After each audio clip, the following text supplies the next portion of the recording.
السلام علیکم رحمۃ اللہ وبرکاتہ۔ برادران اسلام کو عید الاضحیٰ کی بخلوص مبارکباد دیتا ہوں۔ میں ناندیڑ سے تمام عالم اسلام کو میرے دل کی گہرائیوں سے مبارکباد۔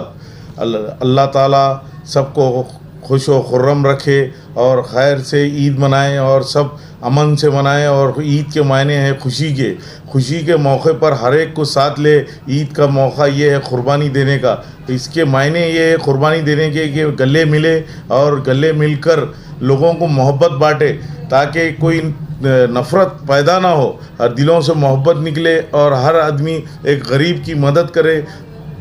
جو بھی چیز تقسیم کی جا رہی ہے غریبوں تک پہنچائے، ان کی مسکینوں کی مدد کرے۔ تمام اسلام میں، غیر مسلم میں، عیسائیوں میں سب بھائیوں کو جا کر ملے، عید کی پرخلوص ان سے مبارکباد دے اور لے، تاکہ اپنے آنے والے دنوں میں بھائی چارہ بنا رہے۔ ہندوستان میں بھائی چارے کا ایک بہت بڑا نام ہے اور امن ایک بہت بڑا پیغام ہے۔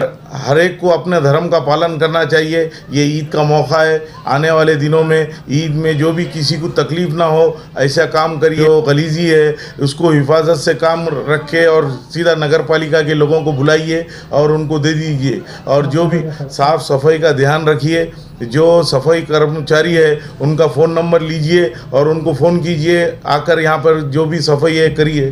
کارپوریٹر کی مدد لیجئے آپ کے، اور نگر پالیکا سے کمشنر کی، کلیکٹر کی جو بھی سویدھا ملتی ہے آپ لے کر عید کی پوری سب کو دل کی گہرائیوں سے مبارکباد دیتا ہوں میں ناندیڑ سے۔ الحمدللہ اللہ آپ کو ایسے ہی ہر ہزاروں سال خوشیاں منانے کی توفیق عطا فرمائے۔ اللہ فلسطین کے جو مسلمان پریشان ہیں، اللہ ان کے پریشانی کو دور فرمائے۔ اللہ ان کے اوپر جو آفت مصیبت فلسطین پہ آ چکی ہے، اللہ اس کو غیب سے مدد فرمائے۔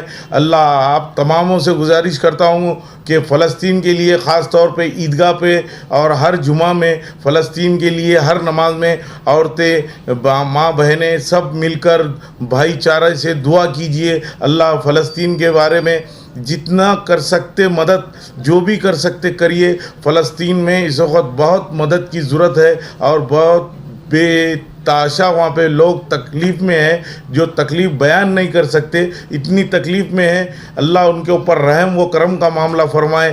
آمین۔ وآخر دعوانا والحمدللہ رب العالمین۔